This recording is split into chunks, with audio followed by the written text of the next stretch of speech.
Olá pessoal, meu nome é Isabela, sou nutricionista e hoje eu vou apresentar a aula intitulada Sua alimentação é sua amiga, o papel da alimentação no câncer e na saúde.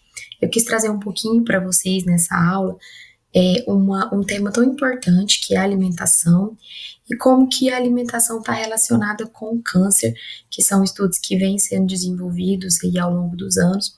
Eu espero que a gente consiga compreender um pouquinho do que é o câncer, compreender um pouquinho da relação do câncer e da alimentação. Eu espero que eu consiga trazer para vocês um pensamento crítico sobre alimentação e também aí sobre esse tema tão importante que é o câncer. Gostaria de me apresentar. Eu sou nutricionista, sou formada pela Universidade Federal de Goiás e atualmente eu faço meu mestrado na Faculdade de Medicina, no Departamento de Clínica Médica da USP, da Universidade de São Paulo. A minha pesquisa é justamente sobre câncer. A gente vai estudar câncer de fígado, estudar um pouco sobre perda de massa muscular no tratamento desses pacientes que têm o diagnóstico de câncer, como que a gente pode fazer esse diagnóstico dessa perda muscular, no caso da sarcopenia. Mas aqui eu trouxe para vocês um pouco sobre a alimentação, não é exatamente o título do meu trabalho, o tema do meu trabalho, mas eu queria muito falar com vocês sobre esse tema que é tão importante, que é alimentação saudável e câncer. A gente vai falar um pouquinho sobre o câncer, eu vou tentar trazer para vocês uma breve explicação do que é câncer, como que ele acontece, sobre alimentação, e depois a gente vai tentar relacionar um pouco sobre câncer e alimentação também. Então, primeiramente, o que é câncer? Vamos responder essas 3 perguntas aqui. A primeira pergunta é, o que é câncer?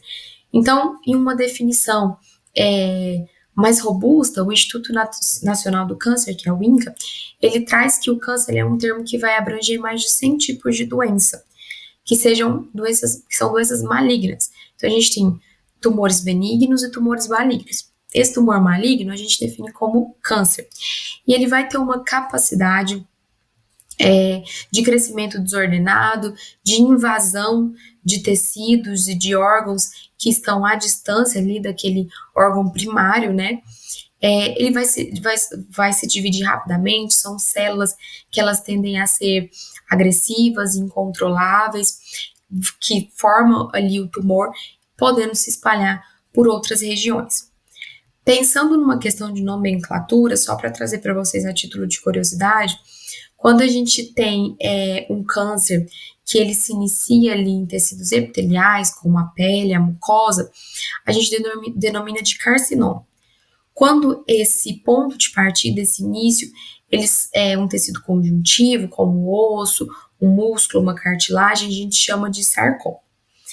Então, por que a gente fala do câncer? Por que a gente precisa falar do câncer, Quando a gente pensa em estimativa, teve uma estimativa no ano de 2020 de cerca de 19 milhões de casos novos de câncer em todo o mundo e mais de 10 milhões de casos de óbito decorrentes do câncer. Então, esse é um tema extremamente importante de se falar, de se pesquisar, porque é um problema de saúde pública, O SUS, que é o Sistema Único de Saúde, ele tem um investimento altíssimo nos tratamentos tratamentos para o câncer, Então, seja tratamentos farmacológicos, os tratamentos mais convencionais que a gente tem, como quimioterapia, radioterapia, imunoterapia, mas também existem outros tratamentos, Tratamentos nutricionais, então, são suplementos diferentes que esses pacientes usam. Tudo isso é um investimento feito por parte do SUS e também de outros planos de saúde, e é por isso que é tão importante a gente conseguir realizar diversas pesquisas para prevenir o câncer e a gente ter menores casos de câncer no mundo. E como que acontece o câncer?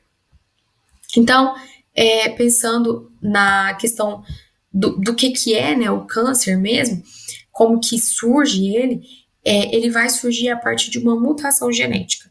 Como assim, Uma alteração que ela vai acontecer no DNA e aí ela passa a receber instruções erradas para realizar a sua atividade.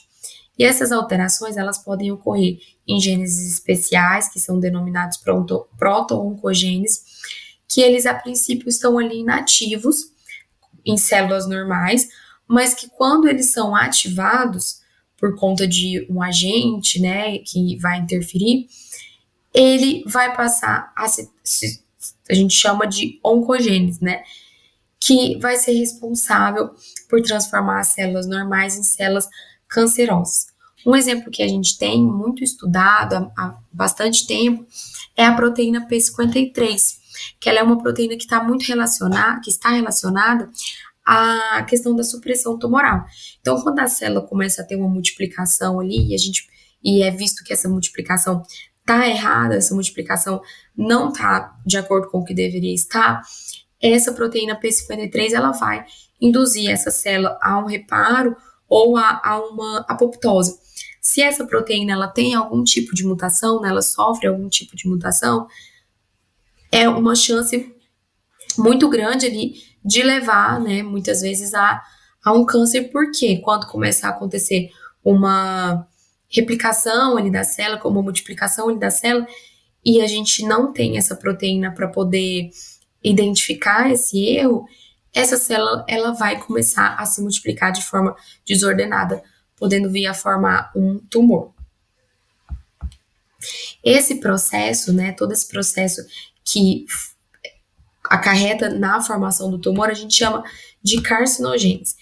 Para ficar de uma forma mais didática, a gente divide esse processo em 3 etapas, que é a etapa de iniciação, promoção e progressão. Como que é o que é, né, o estágio de iniciação? Ele é um estágio onde os genes eles vão sofrer ações cancerígenas, ações de agentes cancerígenos que provocam modificações em alguns de seus genes.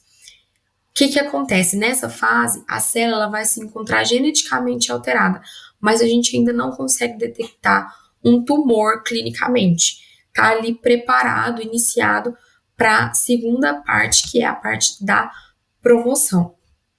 Na parte da promoção, as células que estão geneticamente alteradas, ou seja, elas estão iniciadas, elas vão sofrer o efeito dos agentes cancerígenos, que são classificados como agentes oncopromotores. E a célula ela vai ser transformada em uma célula maligna de forma lenta e uma forma gradual. No estágio final, que é o estágio de progressão, ela se caracteriza por uma multiplicação descontrolada e irreversível dessas células alteradas. Nesse estágio, a gente já tem ali um câncer instalado, evoluindo até o surgimento das manifestações clínicas. E pensando numa metástase, né, que também é um estágio que a gente tem do câncer, essa metástase ela é caracterizada justamente por uma invasão a outros órgãos e tecidos corporais por meio dos vasos sanguíneos ou dos tecidos linfáticos. Pensando nas causas, né, esses agentes que eu falei anteriormente, o que são esses agentes? A gente tem uma divisão também de agentes físicos, agentes químicos e agentes biológicos. Agentes físicos, a gente tem, por exemplo, os raios, UV. Agentes químicos, a gente tem o álcool, o tabaco, que a gente já sabe que tem uma influência muito grande no surgimento do câncer, em diversos tipos de câncer, inclusive. E eu não sei se vocês já ouviram falar dessa telha, que é uma telha muito antiga, que alguns anos atrás, tinha amianto nessa telha. E aí foi possível perceber que o amianto está relacionado com o surgimento do câncer. Hoje em dia é proibido, né, o uso de amianto na fabricação dessas telhas, mas indivíduos que tinham contato com essas telhas, alguns deles foi possível perceber o surgimento do câncer. E em relação aos biológicos, a gente tem a infecção pelo vírus da hepatite B, que é um dos principais agentes causador, por exemplo, do câncer de fígado, e também do papiloma vírus humano, que é um dos principais causadores do câncer de colo de útero, por exemplo. Então, como que se comporta, né, essa célula? O câncer, a gente já discutiu aqui, né, que o câncer ele é causado por alterações de estruturas genéticas das células, que são as chamadas mutações. Então, essa célula sadia, ela vai ter uma instrução de como ela deve proceder, de como ela deve se dividir. Quando a gente tem a presença de um erro, essas instruções elas vão estar alteradas. Então, as células cancerígenas, elas se multiplicam de maneira desordenada e descontrolada, se dividindo ali rapidamente. Essas células que dão origem ao tumor maligno, elas possuem uma capacidade de se desprenderem desse tumor e se deslocarem, invadindo ali outras células, que é o processo que a gente tem de metástase, e elas são geralmente menos especializadas nas funções do que as normais, né? Então, a gente tem todas essas diferenças que eu descrevi aqui, que é justamente essa capacidade de sofrer metástase, essa proliferação que acontece, né, de forma rápida. Então, ela tem bastante diferença com relação a uma célula normal. Vamos falar agora um pouco sobre alimentação. A alimentação, ela é um assunto muito amplo, que a gente poderia ficar horas e horas conversando aqui sobre alimentação, mas eu quis trazer para vocês um documento, que é um documento extremamente importante que a gente tem atualmente do Ministério da Saúde, que é o Guia para a População Brasileira, o Guia Alimentar para a População Brasileira. Por que eu trouxe, né, sobre o Guia Alimentar? Porque ele faz uma classificação dos alimentos que é o que a gente chama de classificação nova, que é uma classificação super interessante, que divide os alimentos de acordo com o grau de processamento. Então, nós temos, primeiramente, ali, né, que o guia traz, os alimentos in natura, que são justamente aqueles alimentos que a gente vai consumir assim que ele vem, como ele vem da natureza. Então, uma fruta, ela veio da natureza, a gente vai consumir ela daquele jeito, né, uma hortaliça, ou alimentos minimamente processados, que são aqueles alimentos que vão ter um processamento muito pequeno, muitas vezes, para poder conservar, às vezes, o alimento, ou para poder facilitar o nosso consumo. Então, por exemplo, um corte, né, um congelamento, que é muitas vezes para conservar o alimento mais tempo, para ele durar mais tempo. Então, esses são os que a gente chama de in natura minimamente processados. Os alimentos processados são aqueles que têm um acréscimo de algum ingrediente.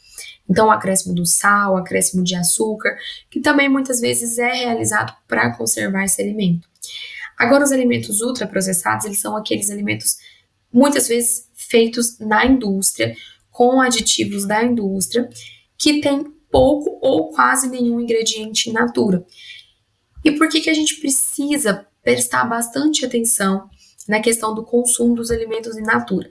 Porque esses alimentos, eles são fontes de vitaminas, de minerais, de proteínas, carboidratos, de macronutrientes, que a gente chama, enquanto os alimentos ultraprocessados, eles vão fornecer quase nenhum nutriente para a gente. Então, a gente precisa atentar a isso. Muitas vezes, esse alimento ultraprocessado, que é cheio de conservantes, aditivos, eles fornecem para a gente um alto teor de sódio, né, um alto teor de outras substâncias que não são exatamente as substâncias que o nosso organismo precisa. Então, a gente precisa basear a nossa alimentação em alimentos in natura, porque ele vai fornecer para a gente aquilo que o nosso organismo precisa. Falando um pouquinho agora sobre câncer e alimentação, eu quero trazer para vocês, primeiramente, que a gente não tem nada que dê uma conclusão de como a alimentação influencia no surgimento do câncer. O que a gente tem são estudos que mostram que os alimentos ultraprocessados, eles estão relacionados, mas a gente ainda não entende completamente o mecanismo, mas eles podem sim estar relacionados no surgimento de câncer, principalmente no surgimento de cânceres do trato gastrointestinal. Então, câncer de intestino, câncer de esôfago, câncer de estômago, porque esses alimentos, muitas vezes, eles atingem a nossa flora, né? Eles corroboram ali para a destruição, por exemplo, né? De micro-organismos que são importantes para a nossa saúde, que estão ali na nossa flora. Em contrapartida, a gente tem que o consumo, né, uma relação, os estudos mostram uma relação maior entre o consumo de alimentos in natura, frutas e hortaliças, e o menor risco de câncer. Por quê, né? Da mesma forma, esse mecanismo ele não está muito bem explicado, mas o que a gente tem é porque esses alimentos eles são fontes de vitaminas e minerais e de compostos bioativos, que vão justamente fazer o papel contrário ali ao que o ultraprocessado está fazendo. Então, enquanto o ultraprocessado muitas vezes atinge a nossa barreira intestinal, esses alimentos in natura, essas frutas e hortaliças, elas estão protegendo a nossa barreira intestinal. E isso auxilia, né? Muitas vezes quando a gente consome um outro alimento, por exemplo, quando a gente tem uma barreira muito bem estruturada, uma barreira conservada, isso que o corpo não quer, não precisa, não quer metabolizar, digamos assim, né? O corpo vai passar por essa barreira, a gente não vai absorver. Então, explicando de uma forma mais simples, para a gente conseguir entender mais ou menos quais são os papéis, qual o papel desses alimentos. A gente sabe que é necessário mais pesquisas, principalmente pesquisas que expliquem o mecanismo de ação desses alimentos. Mas eu quis trazer para vocês sobre a importância desses alimentos e aqui a gente vai concluir um pouquinho sobre essa questão dos alimentos, da importância e também em relação ao guia. Por quê? No final ali do guia, ele traz os 10 passos para uma alimentação saudável. O conceito de alimentação saudável ele é muito amplo, a gente poderia ficar discutindo em vários tópicos aqui, mas envolve uma alimentação que é baseada na cultura, uma alimentação que respeita hábitos, uma alimentação que seja baseada em natura. Então, é justamente o que o guia traz. Ele traz 10 passos, mas eu quis trazer para vocês só alguns aqui para a gente poder refletir um pouco, que é o que? O primeiro, faça da alimentação, dos alimentos in natura a base da sua alimentação. Por quê? Aquilo que eu falei, eles vão fornecer os nutrientes que são necessários para a gente, os nutrientes que a gente precisa para uma vida mais saudável. Cozinhe, né? Às vezes a gente vai em restaurante, a gente pede fast food, mas muitas vezes a gente não sabe quais os ingredientes estão sendo utilizados nesses alimentos. Então, vá nas feiras que tem mais alimentos in natura, faça a compra desses alimentos em feiras e cozinhe com a sua família, coma ali em família. Tudo isso contribui para um ambiente mais saudável. E, por último, eu trouxe aqui só para a gente pensar um pouco, seja crítico quanto à sua alimentação. Às vezes a gente encontra em supermercados produtos que são julgados como produtos saudáveis, como produtos fit, mas será que esses produtos realmente são saudáveis, né? Ou às vezes a gente encontra alimentos que são embalados e já pensa, não, isso aqui faz mal. Mas, por exemplo, o arroz. O arroz é um alimento embalado que foi minimamente processado. Então, muitas vezes o arroz branco ele foi só polido ali e a gente encontra ele, é um alimento super importante, super saudável. Então, seja crítico quanto a isso, leia os rótulos dos alimentos e seja crítico quanto à sua alimentação.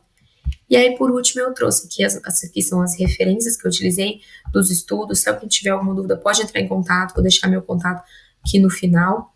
Por último, eu trouxe essa frase que é: escolher uma alimentação saudável é dizer eu te amo para o seu corpo. Então, uma vida saudável, ela depende, além de diversas outras práticas, como práticas de exercício físico, como um sono regular, depende de uma alimentação saudável. Então, é essa a mensagem que eu deixo para vocês. Muito obrigada. Se vocês tiverem alguma dúvida, pode mandar e-mail, tá bom? Muito obrigada.